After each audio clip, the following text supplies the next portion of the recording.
여러분 다 들어오셨을까요? 이어서 스페큘러 체크에 대해서 한 번 더 알아보겠습니다. 지금 스페큘러 체크를 하기 위해서 좀 알아야 될 부분이 좀 여러 있었죠. 지금 매터리얼 넣는 것부터 해서 지금 돔 라이트를 설정해서 전체적인 환경을 먼저 세팅하고, 그 다음에 서브 디비전 모드가 이상하게도 1번, 3번 했을 때 나 3번을 하고 싶은데 1번이 아니라, 하지만 V레이에서 봤을 때 3번 모드를 인식하지 못하고 있죠. 그걸 해결하기 위해서 전체적으로 잡고, 여기 볼록볼록한 모양, 이걸 디스플레이스먼트 노드라고 해요. 우클릭 하신 다음에 싱글, apply, 싱글 VLI 뭐 어쩌고저쩌고 누르셔가지고 여기서 이 친구를 클릭하신 다음 아웃라이너에서 attribute, VLI, subdivision 이거를 클릭했을 때야 비로소 우리가 VLI 렌더러에서 이 친구를 3번 모드를 인식하는구나를 알 수가 있었습니다. 네, 간단히 알아봤고요. 이제 조금 더 자세히 알아보겠습니다. 자꾸 IPR 친구가 이어지게 되고 있습니다. 지금 제가 서브딤 모드를 삭제해가지고 다시 걸어줄게요. 클릭, 싱글 노드. 이거 VLI 디스플레이스먼트 노드도 나중에 쌓이게 될 수가 있어요. 그래서 진작에 좀 미리 해주겠습니다. sub-d 뭐 이런 식으로 할까요? 클럭 sub-d. 그래서 attribute, VLI, subdivision 눌러야지 이제 비로소 깨끗한이라기보다는 3번 subdivision 모드가 인식이 되고 있습니다. 이 친구의 재질을 제가 아까 방금 넣었어요. 이 친구를 잡고 여기를 클릭해서 했더니 재질이 클릭하게 됐죠. 재질을 다시 보시고 싶을 때는 이 친구를 클릭하시고, 여기 보시면은 제가 아까 이름을 클럭 S라고 했어요.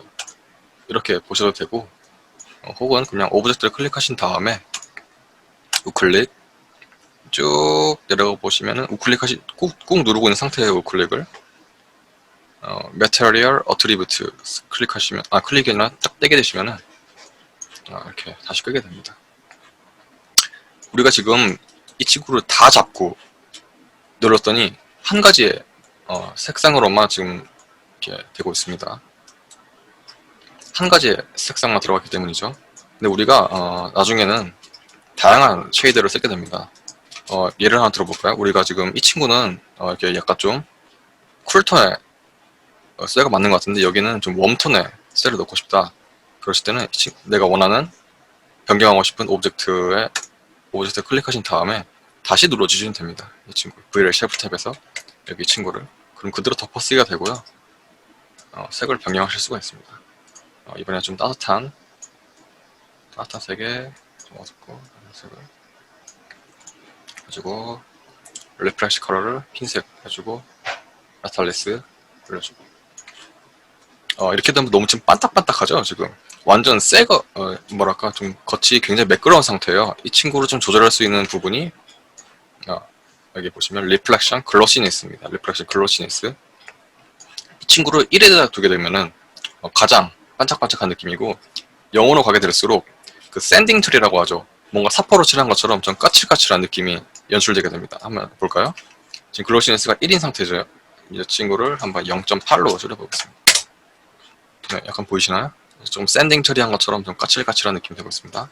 0.5, 0.5, 더 거칠거칠해. 거의 이제 우리가 방금 깔았던 HDR 이미지가 거의 보이지 않고 있습니다. 지금 0.2, 이제 완전히 거칠거칠해서 뭐 반짝이는 물체라고는 생각이 안 듭니다. 거의 너무 심한 것 같으니까 0.7 정도로만 해주겠습니다. 네, 이런 식으로 간단하게 체크를 해줄 수가 있습니다. 우리가 이렇게 되면서 이 스페큘러의 느낌이 적정한지, 우리가 나중에는 이 서브스턴스 페인터로 조금 더 자세하게 변경을 할 거예요. 쉐이더들을. 지금은 그냥 테스트용으로만 생각하시면 됩니다. 이 정도 스페큘러가 적당한지. 우리가 HDRI의 이미지는 그냥 전반적인 이미지의 분위기를 담당한다고 생각하시면 되고요. 이게 라이팅의 전반이 아닙니다. 이건 그냥 그냥 도와준 용도고, 사실 메인 라이팅을 몇 개 좀 쳐줘야 돼요. 우리가 키라이트 이런 거 배웠죠. 이런 식으로 나중에 제가 가르쳐 드릴게요. 이런 식으로 메인 라이트를 미리 설치를 하셔가지고 라이팅도 똑같이 오브젝트처럼 이렇게 가능하거든요. 그러니까 이런 식으로 이렇게 보실 수가 있습니다. 이런 식으로 체크를 해서 보실 수가 있습니다. 그러니까 다시 설명해드리면은 HDRI 이미지가 빛의 기능을 담당하고 있지만 아까 우리가 포토샵에서 보셨다시피 노출값, 우리가 이거를 HDR 이미지를 제작할 때 DSLR로 촬영을 하게 되거든요. 자세한 과정은 제가 모르지만은 뭐 그런 식으로 촬영을 하게 됩니다. 로우 포맷으로 저장을 하게 되면은 카메라에서는 각각의 빛의 정보들을 다 담고 있습니다. 태양이 있으면 태양이 엄청나게 밝겠죠. 그래서 만약에 태양이 꺼있는 HDR 이미지다. 그랬을 때 우리가 익스포저를 줄이잖아요. 그럼 아무리 줄여도 태양만은 계속 하얗게 빛나고 있는 경우가 많습니다. 왜냐면 엄청난 에너지를 가지고 있기 때문이죠. 지금 32m 이미지여서 지금 이 친구는 1을 훨씬 뛰어넘는 값을 가지고 있기 때문에 우리가 아무리 줄여도 이 친구는 빛의 에너지를 가지고 있지 않죠. 그냥 단순한 흰색의 친구들이죠. 그렇기 때문에 줄였을 때 바로 회색으로 넘어가지만 이 친구는 아직 여전히 흰색을 유지하고 있습니다. 빛의 에너지를 가지고 있기 때문이에요. 이 차이점을 아시는 게 좋습니다. 마찬가지. 근데 이 친구는 8비트 이미지이기 때문에 빛의 에너지 정보를 가지고 있지 않아요. 그렇기 때문에 익스포저 줄이게 되면 컴퓨터는 얘나 다 똑같은 흰색으로 인식하고 있기 때문에 일괄적으로 이미지의 빛의 정보들이 다 줄어드는 모습을 보실 수가 있습니다.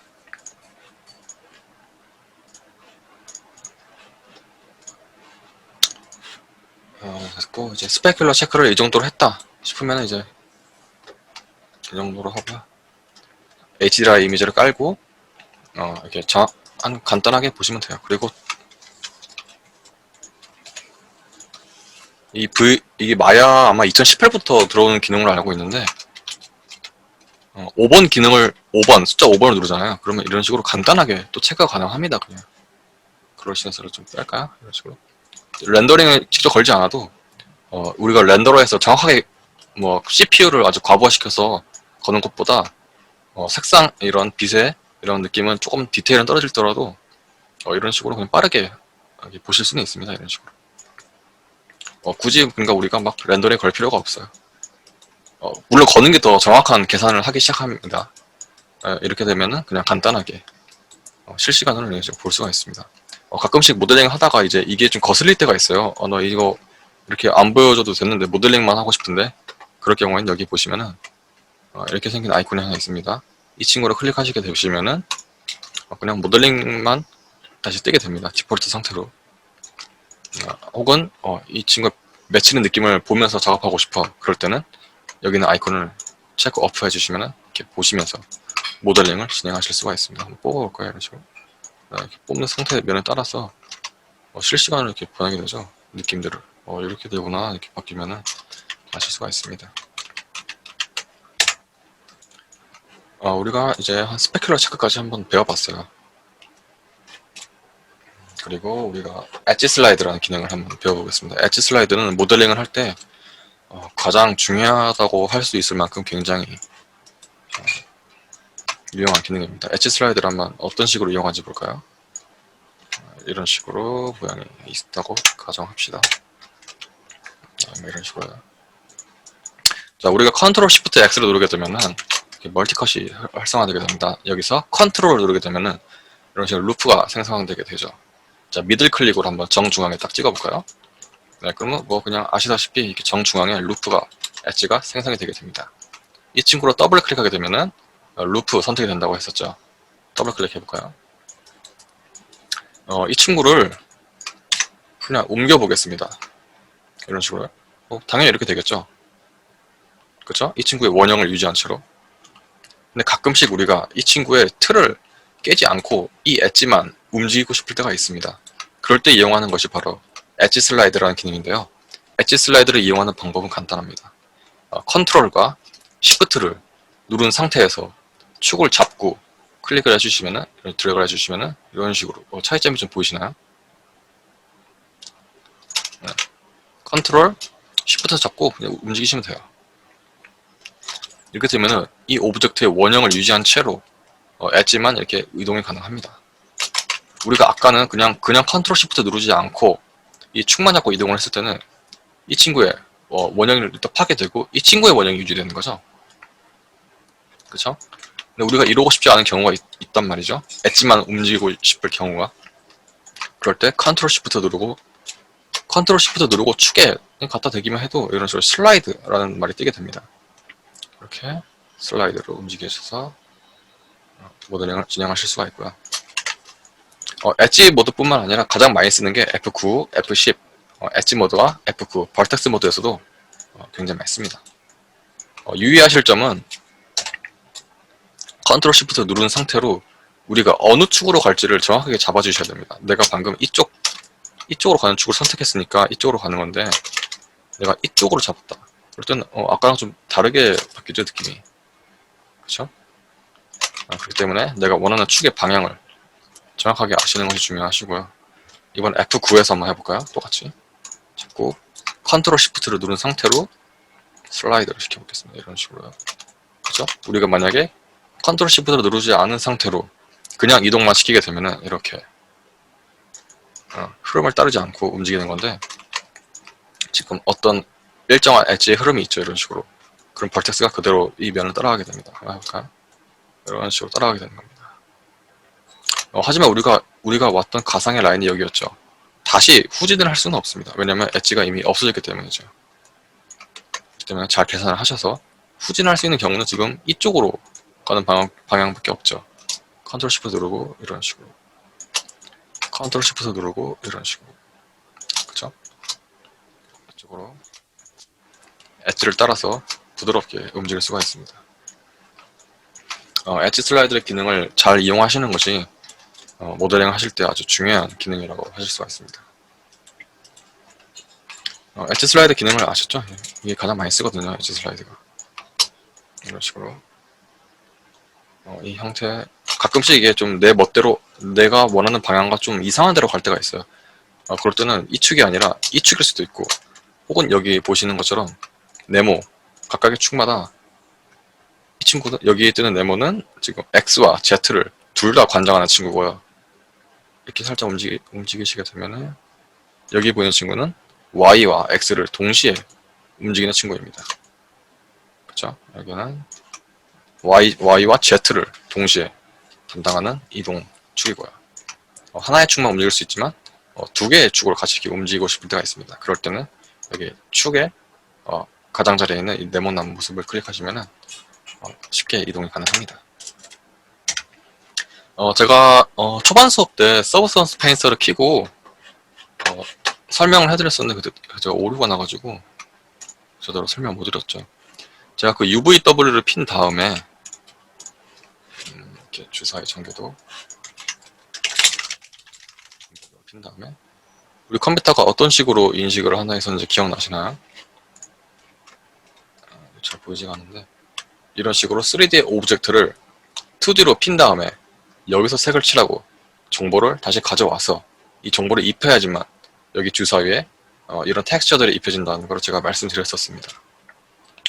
우리가 서브스턴스 페인터를 쓰지 않게 되면은 이 정보를, 핀 정보를 포토샵에 가져가서 이렇게 그린 상태에서 가져오는 게 원래 일반적인 방법이었습니다. 하지만 서브스턴스 페인터라는 프로그램을 사용하시게 되면은 우리가 포토샵에 가져가서 일일이 수정 안 해도 되고 서브스턴스 페인터에서 좀 더 간단하게 수정이 가능합니다. 제가 한번 그냥 바로 보여드릴게요.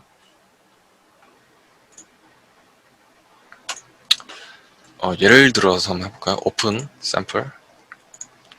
우리가 이런 식으로 어떤 3D 원리를 해보겠습니다. 이런 개구리를 모델링했다고 생각을 해봅시다. 이 개구리의 텍스처를 작업하기 위해서는 제가 이러한 UV가 필요하다고 했었어요. 마치 가죽을 피는 것처럼 지금 보시면 개구리의 가죽이 펴진 것 같죠? 이렇게 2D로 마치 주사위 전개도를 피듯이 펴줘야지 우리가 텍스처링 작업을 컴퓨터가 비로소 알아먹을 수 있다고 하셨어요. 만약에 여기 지금 포토샵 창이라고 가정을 해봅시다. 다 지울게요. 그랬을 경우에는 우리가 포토샵에서 이런 식으로 브러쉬를 제거해줘서 이런 식으로 우리가 그림을 뭐 그리고 뭐 이런 뭐 승환이라서 그래서 이런 이 정보를 다시 3D로 가져와서 여기서 봐야지 잘 들어갔구나라고 확인을 할 수가 있는 겁니다. 하지만 서브스턴스 페인터의 강력한 기능은 이 3D와 2D가 연동이 돼가지고 우리가 바로 여기서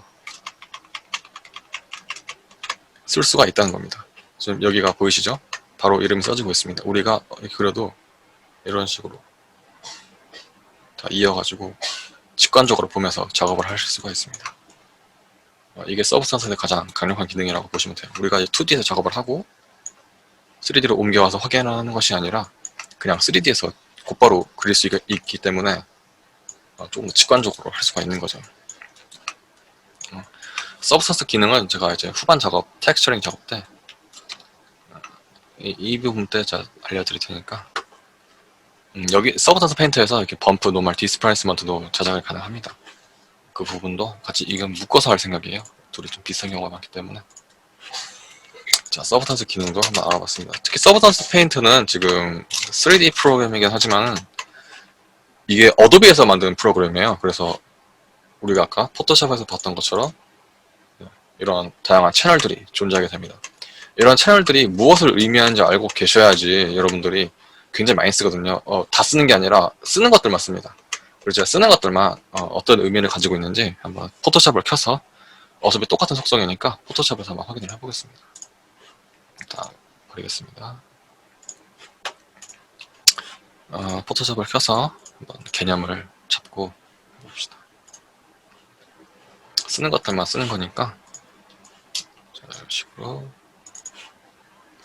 한 50 정도의 그레이 컬러 이번에도 이미 아시는 분들도 계실 거고 모르시는 분들도 계실 거예요. 모르시는 분들을 기준으로 하셔서 설명을 드릴게요. 한 번 더 이번에도 이 정도 해서 이거는 블랙으로 해볼까요? 0 딜리트. 그럼 우리가 지금 3개 박스를 설정했습니다. 좀 연한 회색, 좀 더 진한 회색, 그리고 가장 그냥 블랙의 오브젝트를 생성했습니다. 자, 레이어 창을 여시게 되면은 이런 식으로 친숙하다면 친숙하고 좀 어색하다면 어색한 다양한 속성들이 있습니다. 보시면 이렇게 라인이 그어져 있어요. 그렇죠? 가상의 라인이 그어져 있는데 이 라인은 여기 있는 애들이 비슷한 속성을 가지고 있다는 뜻입니다. 하나의 칸을 공유하고 있다는 뜻이죠. 각각의 속성은 노멀과 디졸브는 그냥 설명을 안 드릴게요. 노멀은 그냥 기본적인 모드고 디졸브 모드는 많이 보셨을 거예요. 이렇게 디졸브 모드 약간 좀 거칠거칠하게 해주는 거죠. 약간 이런 식으로요. 어떤 그냥 아티스틱한 표현이기 때문에 우리가 3D 프로그램에서는 그냥 넘기겠습니다. 우리가 가장 쓰는 거는 이 darken, multiply, color burn, linear burn, dark color가 묶여져 있죠. 여기가 어둡게 해주는 옵션들입니다. 그리고 light and screen, color 닷지, linear 닷지, lighter color. 여기가 밝은 애들을 좀 관장해주는 속성들입니다. 오버레이부터 하드믹스까지 이 친구는 밝음과 어둠을 동시에 대비시켜주는, 즉 여기 친구들을 약간 좀 짬뽕했다고 할까요? 그런 친구들을 관장해주는 것입니다. 이 친구들도 약간 좀 이제 자상인지가 모르겠는데 좀 더 아티스틱한 표현을 하기 위해서 제가 공부를 했었었는데 까먹었네요. 왜냐면 안 쓰기 때문에 까먹은 거예요. 우리가 쓰는 거는 이 3가지 중에서 몇 가지밖에 없으니까 알려드릴게요. 우선 이 친구의 위치를 한번 옮겨보겠습니다. 포토 셀렉터로. 네. 지금 레이어 구조를 보시면은 가장 밝은 친구가 맨 아래에 있고요. 그 위에 지금 이 친구가 쌓여 있는 거죠. 이 친구는 잠시 논외로 치고 있습니다. 이 친구를 달큰으로 해볼까요? 달큰의 뜻은 내가 이 아래 친구와 비교를 해서 내가 더 어둡다 싶을 때는 내 색으로 바꾸는 겁니다. 내가 더 어둡다? 그럼 내가 더 어두우니까 내 걸로 바꿔. 이런 뜻입니다. 개념으로 설명하기 때문에 좀 어려울 수도 있어요. 우선은 그렇게만 알고 계시면 됩니다. 제가 실제로 이제 알려드릴게요. 달큰의 속성은 여기는 지금 다 어둡게 해주는 친구예요. 달큰은 내가 이 친구와 비교를 했을 때 내가 더 어두운 값을 가지고 있으면은 내 색으로 만들겠다 이런 뜻입니다. 그렇죠? 멀티플라이. 멀티플라이는 이 아래 친구와 무조건 어둡게 해주는 겁니다. 내가 이 친구 완전히 화이트가 아닌 이상, 제가 앞서 설명드렸다시피 0은 화이트고 0은 블랙이고 1이 화이트라고 했어요. 그쵸? 내가 이 친구를 겹치는 순간 무조건 곱해집니다. 이 친구가 화이트가 아니죠. 지금 어두운 색상이죠. 어두운 색상을 이렇게 곱해버리는 겁니다. 이런 식으로요. 그렇기 때문에 내가 비교 색상이 완전한 화이트가 아닌 이상 0.9, 0.8, 0.999부터도 바로 어두워지기 시작합니다. 이 원본 색에 비해서 조금만 더 어두운 색이 있다면 바로 이렇게 어두워지게 됩니다. 이게 멀티플라이는 속성이고요. 굉장히 많이 쓰는 속성이니까 여러분들이 알고 계시면 좋습니다. 두 개만 알고 계시면 돼요.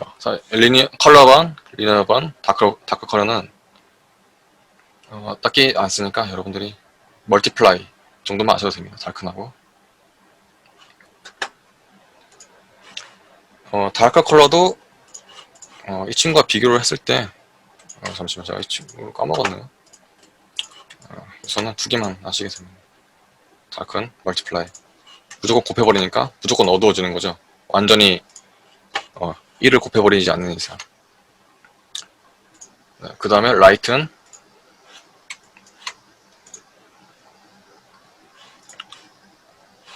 그냥 실사로 하는 게 낫겠네요. 자, 실사 이미지를 그대로 복사를 하겠습니다. 제가 아까 설명드렸다시피 달큰으로 한번 설정을 해볼까요? 위에 레이어를. 똑같죠? 왜 똑같은지 혹시 아시겠나요? 내가 이 이미지보다 어두운 정보를 가지고 있었을 때 어두워지는 건데 지금 똑같은 이미지죠. 그쵸? 똑같은 이미지이기 때문에 더 어두운 색상이 없는 거예요. 그렇기 때문에 내가 다크를 설정을 해도 똑같은 이미지이기 때문에 똑같은 겁니다. 멀티플라이를 해볼까요? 네, 여기가 1의 컬러죠. 왜냐면 어두우니까. 여기로 갈수록 뭐 0.5, 뭐 0.3, 여기는 블랙, 뭐 1 이 정도 될 겁니다. 멀티플라이는 무조건 어둡게 해주는 속성이라고 배웠습니다. 그렇기 때문에 이 친구를 비교를 해봅시다. 우리가 1에 화이트에 가까울수록 이 이미지의 변경 정도는 거의 변함이 없고 어두운 쪽으로 갈수록 더 어둡게 만들어지고 있습니다. 자, 보시면은 이렇게 좀 밝은 곳일수록 원본에 비해서 그렇게 차이가 많이 안 나요. 더 하얗게 보이는 이유는 우리 주변이 어두워졌기 때문이죠.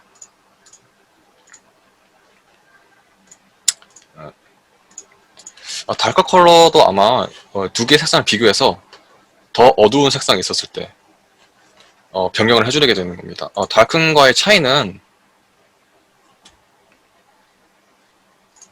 달큰과의 차이가 제가 이 정도로 까먹었는데 제가 다시 카톡방에 올려드리도록 하겠습니다. 알뜰말도 기억이 안 나네요 지금.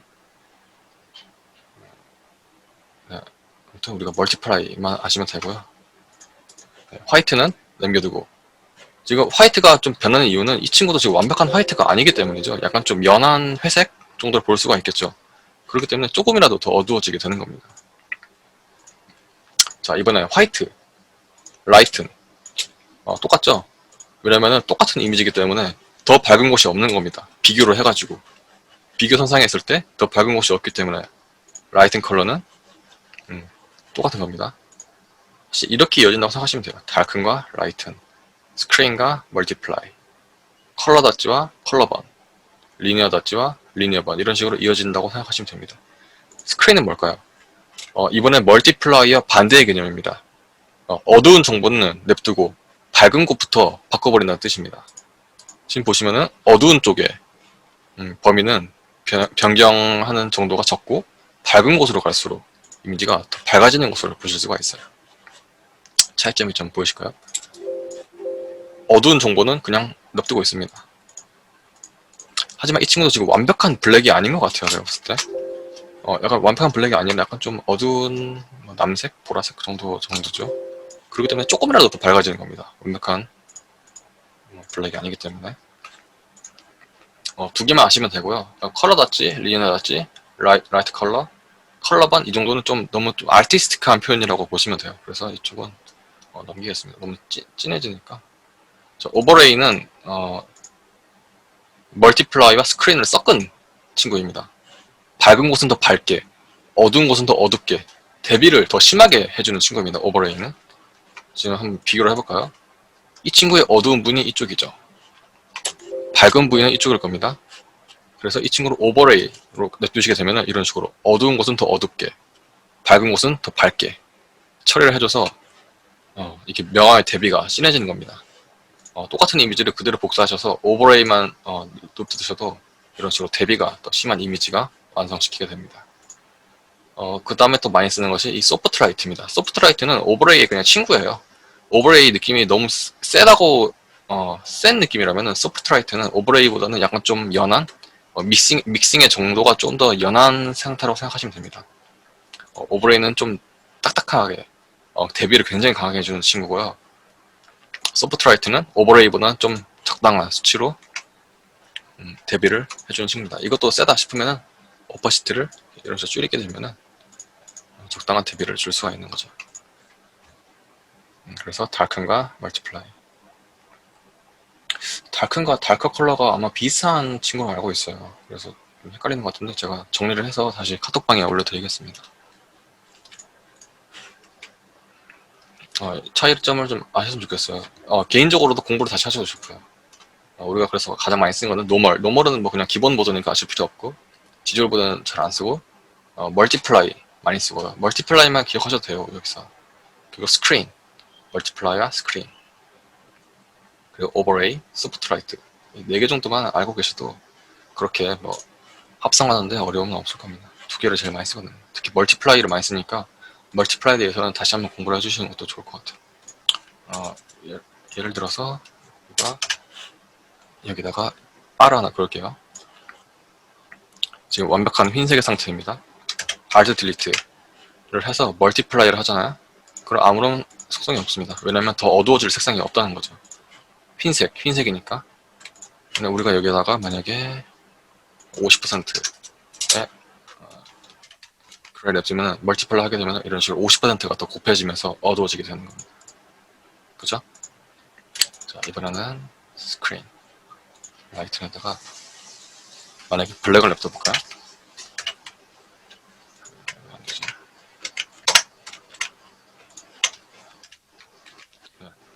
더 밝아질 곳이 없죠. 왜냐면 완벽한 지금 블랙이기 때문에 블랙에서도 밝아질 곳이 없다는 거예요. 라이트는. 근데 여기다가 만약에 우리가 흰색 하게 되면 어떻게 될까요? 완전히 밝아지게 되죠. 그쵸? 여기다가도 만약에 우리가 50%의 바를 넣은 상태로 우리가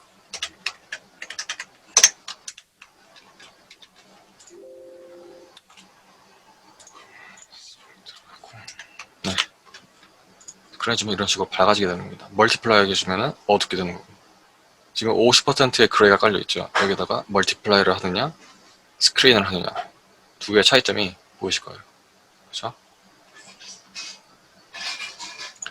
오버레이를 하시게 되면은 지금 아무런 상태가 변경이 없는 걸 보실 수 있어요. 왜냐면 오버레이는 지금 50%를 기준으로 딱 중앙에 있기 때문에 더 밝아질 것도 더 어두워질 것도 없는 거예요. 지금 제가 만약에 더 어둡게 한번 해볼까요? 30%로 해보겠습니다. 그렇다면 어두워지겠죠. 50%를 기준으로 더 어두운 컬러로 가게 되니까.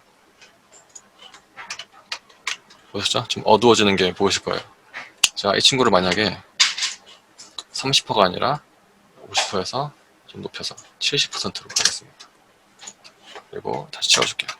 그럼 밝아지는 것을 보실 수가 있습니다. 오버레이는 50%를 기준으로 50%의 회색보다 어두울 때는 어둡게 처리되는 거고 50%의 기준보다 밝을 때는 밝게 처리되는 이러한 패널의 속성들을 알고 계시면은 여러분들이 나중에 합성 작업이나 어떤 텍스처링 작업을 할 때 속성을 알고 하는 게 조금 좋죠. 그냥 뭐 휠 마우스 돌려가면서 이게 더 이쁜 것 같은데 하는 것보다는 정확한 속성을 좀 아시고 하는 게 더 좋습니다. 우리가 배웠던 게 한번 다시 복습을 해볼까요? 자, 레이어 기능 기억하고 계시죠? 피벗 기능 X와 D를 눌러서 D를 누르면은 피봇이 풀리게 되죠. 거기서 이동을 하신 다음에 다시 D를 눌러주셔야 피봇이 다시 오브젝트에 고정이 되는 것을 아실 수가 있었습니다. 마그넷 기능도 마찬가지로 X 그리고 V를 눌러가지고 딱딱 붙일 수 있었죠. X는 그리드에 붙이는 거고 V는 벌텍스에 붙이는 거였습니다. 마그넷으로 이동하실 때 축을 하나만 먼저 클릭하신 뒤 축, 내가 만약에 그리드로 가고 싶다. X를 누르시고 마우스 미들 클릭으로 움직이시면은 그 축에만 해당 축에만 붙게 되는 거고 만약에 피봇을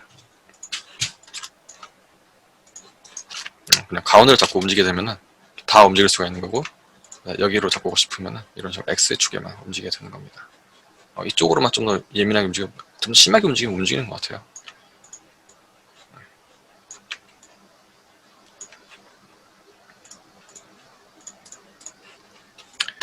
그리고 오브젝트 피봇 피봇이 어디 위치에 있냐에 따라서 중요하게 애니메이션 할 때 쓸 수가 있다. 그리고 듀플리케이트 스페셜 카피와 이인스턴스 차이. 카피는 그냥 말 그대로 복사만 해주는 친구고 이인스턴스는 어떤 각각의 오브젝트가 공유하고 있는 속성이기 때문에 하나의 오브젝트만 변경을 해도 모든 인스턴트된 오브젝트들이 따라서 움직이는 것을 보실 수가 있었습니다. 그리고 HDRI와 JPG 이미지 차이를 한번 배웠었고 HDRI 이미지는 0과 1, 0보다 훨씬 더 낮은 블랙, 1보다 훨씬 더 높은 화이트를 기억하고 있기 때문에 정확한 빛의 에너지 정보를 가지고 있다고 저희가 배웠습니다. HDRI를 깔고 스페큘러 체크를 할 수가 있었죠. 이런 식으로 그냥 이런 뷰포터 상에서도 간단하게 체크가 가능하고 나는 조금 더 정확한 정보가 필요하다 했을 때는 우리가 IPR 이미지로 하면 조금 더 정확한 계산이 이루어지게 됩니다. 물론 컴퓨터가 좀 힘들어 하겠죠. 그래서 그런 식으로 스페큘러 체크를 했으면 되고 다시 마야에서는 서브 디비전 모드를 알아듣지 못한다. 렌더링 걸게 되면 이런 식으로 1번 모드로만 걸게 된다. 우리가 3번으로 바꾸게 해도 렌더링에서는 안 바꾸게 된다. 그렇기 때문에 우리가 3번 모드로 걸기 위해서는 그냥 여기서 스무스를 한번 걸어버리거나 다 잡고 메쉬 스무스를 걸어버리거나 혹은 다 잡고 여기 쉘프 탭에서 VLA 탭에서 우클릭 싱글을 설정하셔야 돼요. 우리가 멀티플은 추후에 쓸 경우가 있겠지만 지금은 싱글이 더 편하니까 싱글을 누르시고 이름 바꿔주시는 게 또 좋고요. 누르시고 어트리뷰트 창에 가셔서 VLA 서브 디비전 누르시면은 그제서야 VLA에서는 이 친구가 3번을 원하고 있구나 라고 원하는 걸 아실 수가 있었습니다. 그리고 엣지 슬라이드 기능 엣지의 어떤 흐름을 따라서 형태를 따라서 제가 아까 그래서 이거를 더블 클릭하신 다음에 지금 피봇이 제가 프리즈 트랜스포메이션을 했어요. 그쵸? 프리즈 트랜스포메이션 했기 때문에 지금 다 0000이에요. 그래서 지금 피봇도 이 친구의 정보를 기억하지 못하고 이런 식으로 오브젝트와 월축의 피봇이 같아졌습니다. 하지만 여기서도 우리가 그냥 이런 식으로 움직이면 굉장히 힘들겠죠. 이런 식으로 하나씩 움직인다 생각을 해보세요. 굉장히 어렵죠. 근데 우리가 엣지 슬라이드라는 기능을 이용하시면은 컨트롤 시프트를 누르고 엣지 슬라이드를 이용하시면 이런 식으로 굉장히 쉽게 엣지의 흐름을 따라서 이동하기 굉장히 편합니다. 엣지 슬라이드 기능은 굉장히 중요해요. 여러분들이 꼭 알아두셨으면 좋겠습니다. 컨트롤 시프트 그리고 내가 원하는 축의 방향 특히 내가 어디로 이동할 건지도 중요해요. 지금 그리고 서버선스 페인터 이제 추후에 배울 건데 제가 첫 수업 때 그 버그가 나가지고 못 보여가지고 제가 다시 설명해줬습니다. 그리고 포토샵 채널은 제가 설명이 좀 미흡해서 죄송합니다. 다시 제가 복습을 해서 여러분들 알려드릴게요. 가장 중요한 기능은 멀티플라이와 스크린 정도만 우선 기억을 해주세요. 멀티플라이는 무조건 어둡게 한다. 즉 완전한 화이트가 아닌 이상해야 색상을 가지고 있으면 이 정보는 다 어두운 색상이기 때문에 0보다 무조건 어두운 색상이기 때문에 무조건 어둡게 시킨다. 그러니까 멀티플라이의 기능이었고요. 스크린의 기능은 완전한 블랙이 아닌 이상해야 이런 색을 가지고 있으면은 블랙보다 조금 더 밝은 거거든요. 색이 있으면은. 그럼 그 정보를 가지고 무조건 밝게 시킨다.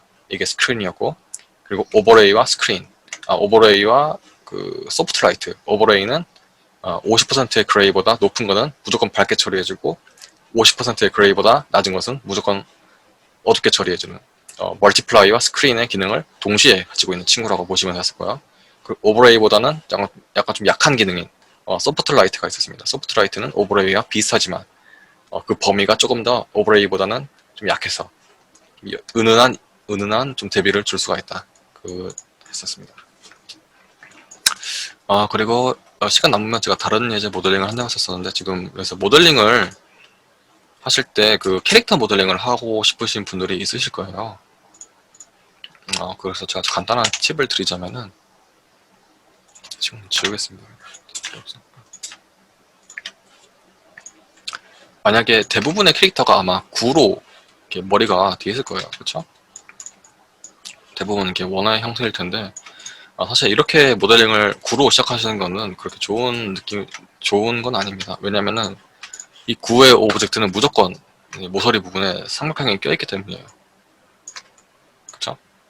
삼각형이 껴있게 되면은 제가 누누이 말씀드렸다시피 좀 선반이나 모동을 했을 때 좀 면이 찝히는 현상이 발견하게 됩니다. 그렇기 때문에 내가 어쩔 수 없이 구를 써야 된다. 그럴 때는 그냥 이렇게 정육면체로 차라리 시작을 하세요. 여기서 어떤 식으로 진행을 하냐면 메쉬에서 스무스, 메쉬에서 디비전 한번 올려줄까요? 이런 식으로 이렇게 해주시면 이게 더 차라리 좋거든요. 왜냐면은 정육면체로 시작했기 때문에 모든 면이 다 사각형이에요. 그죠? 이 친구도 거의 비슷한 모양이 하지만은 지금 이 친구는 모서리 부분에 지금 지금 약간 흐름이 다르죠. 이런 식으로 모든 면은 다 사각형인 게 좋아요. 사실. 그렇게 되면 내가 만약에 모델링을 하실 때 좀 이렇게 둥그스름한 모양을 하고 있다. 그럴 때는 구로 사실 구구 같은 거는 나중에 UV 작업을 하실 때도 아시게 될 거예요. 구가 있으면 굉장히 좀 까다롭거든요. 나중에 배우시게 될 텐데 구의 모양이 UV를 피기가 좀 굉장히 까다롭습니다. 그래서 모든 면은 사각형으로 되어 있는 게 제가 아까 말씀드렸다시피 제가 예전에 이렇게 엣지를 넣을 때도 사각형이 있을 때가 편하고 또한 UV를 나중에 필 때도 모든 면이 다 사각형이어야지 이렇게 좀 일정한 모양이 나오게 됩니다. 이쁘게. 그리고 그럴 일은 없겠지만 우리 나중에 시뮬레이션이라는 게 있어요. 이 친구를 떨어뜨리면은 바닥에 찌그러지면서 막 이렇게 막 통통통 뛰는 그런 기능들이 있거든요. 그럴 때도 이렇게 사각형이 아닌 삼각형들이 끼어있게 되면은 좀 깨지는 현상들이 발견한다고 해야 되나, 좀 버그들이 삼각형에서 좀 많이 일어납니다. 그렇기 때문에 그런 다양한 이유에서라도 우리가 사각형을 최대한 이용하시는 게 좋을 것 같아요. 그리고 또 한 가지 팁은 만약에 여러분들이 생각하시기에 이렇게 1번 오브젝트가 있고 2번 오브젝트가 있습니다. 그럼 여러분들의 의견을 듣고 싶네요. 여기 이 친구의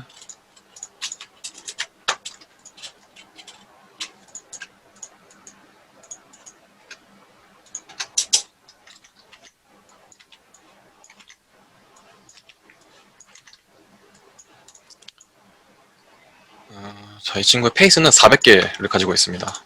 이 친구는 25개 면을 가지고 있고요. 하지만 지금 크기가 말도 안 되게 크죠. 1번 이 친구가 있고 2번 이 친구가 있습니다. 1번 이 친구와 2번 이 친구 중에서 용량을 더 많이 잡아먹는 친구는 누구일까요?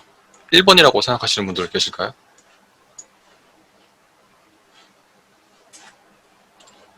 1번과 2번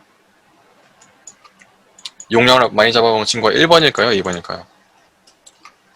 이 친구 더 크게 해볼까요? 이런 식으로 사실 지금 여러분들 대답해 주셨다시피 용량을 많이 잡아먹는 친구는 1번이에요. 아무리 크게 작아도 말이죠. 굉장히 작아도 면수가 많게 되면은 이 면수 하나하나가 다 데이터입니다. 아무리 크게 커도 이 크기는 그렇게 중요하지가 않아요, 사실. 물론 크기가 커질수록 같은 친구와 비교해서는 이런 식으로 이 친구가 더 용량을 많이 잡아먹긴 하는데 스케일의 그거는 딱 중요하지 않습니다. 그렇기 때문에 그런 이유에서 우리가 면 정리를 잘 해야 돼요. 면을 너무 적게 쓰게 되면은 우리 옛날 고전 3D 게임처럼 각진 형태가 될 것이고 면을 너무 많이 쓰게 되면은 면이 부드러워지긴 하겠지만은 용량을 많이 잡아먹게 되겠죠. 그리고 또한 모델링을 수정하기가 쉽지가 않은 겁니다. 면수가 많을수록. 그렇기 때문에 가장 최적화된, 가장 겉으로 봤을 때 각지지 않으면서도 모델링 수정이 용이하고 그러한 면을 찾는 게 가장 중요합니다. 저도 아직까지 굉장히 애먹고 있어요. 모델링을 할 때 어떤 면수가 가장 최적화되는지. 그래서 실무에서 제가 들었는데 면수를 몇 개 이하로 해라 미리 이렇게 말 준다고 합니다. 내가 자동차 모델링을 하는데 면수는 뭐 20만 개 이하로 해라 이런 식으로 작업을 하면은 그 기준에 맞춰서 작업을 하시게 되면 되겠죠. 우리가 3번 모델링으로 렌더링을 하게 된다고 해도 면수가 이렇게 되는 게 아니라 다 곱해지게 됩니다. 알아서 자동으로 메쉬에서 스무스를 걸게 되는 거예요. V-Ray 자체적으로. 그렇기 때문에 우리가 서브 디비전 모드를 활용한다고 해서 능사가 아니고 서브 디비전 모드에서 자체적으로 면수를 많게 하는 거니까 보시면은 이렇게 서브 디비전을 더 넣게 되는 거거든요. V-Ray 자체적으로. 오늘 제가 수업 준비를 좀 잘 못한 것 같아요. 좀 개념이 어려운 분 것도 있고 좀 갈수록 어려워지는 부분들이 있어서 우선 제가 빠르게 한번 전체적인 워크플로우들을 한번 더 살펴본 다음에 다시 한번 복습을 하는 방향으로 가는 게 나을 것 같아요. 우선 전반적인 수업을 한번 더 진행하고 지금 저희가 이제 한 절반 왔어요. 절반도 하지 않았어요. 아직 시간이 많이 남았거든요. 그래서 전반적으로 한번 텍스처링까지 빨리빨리 진행을 해보고 다시 처음으로 돌아가서 카메라부터 어떤 식으로 잡는지 복습을 하는 게 더 기억에 남기 좋을 것 같습니다. 오늘 수업은 좀 빨리 끝내도록 할게요. 자, 그래서 오늘 배운 것들 중요한 정보들이 많이 있었죠. 특히 서브 디비전 모드를 거는 게 뷰레이에서 못 먹기 때문에 우리가 일일이 설정을 해줘야 된다. 그런 걸 기억하시고 오늘 수업 여기서 마치겠습니다. 들어주셔서 감사하고 오늘 한번 복습을 해보세요. 제 강의 말더라도 유튜브에 많기 때문에 보시고 그림 많이 그리면 느는 것처럼 모델링도 많이 하게 되면 늘게 됩니다. 오늘 수업 여기서 마치겠습니다. 감사합니다.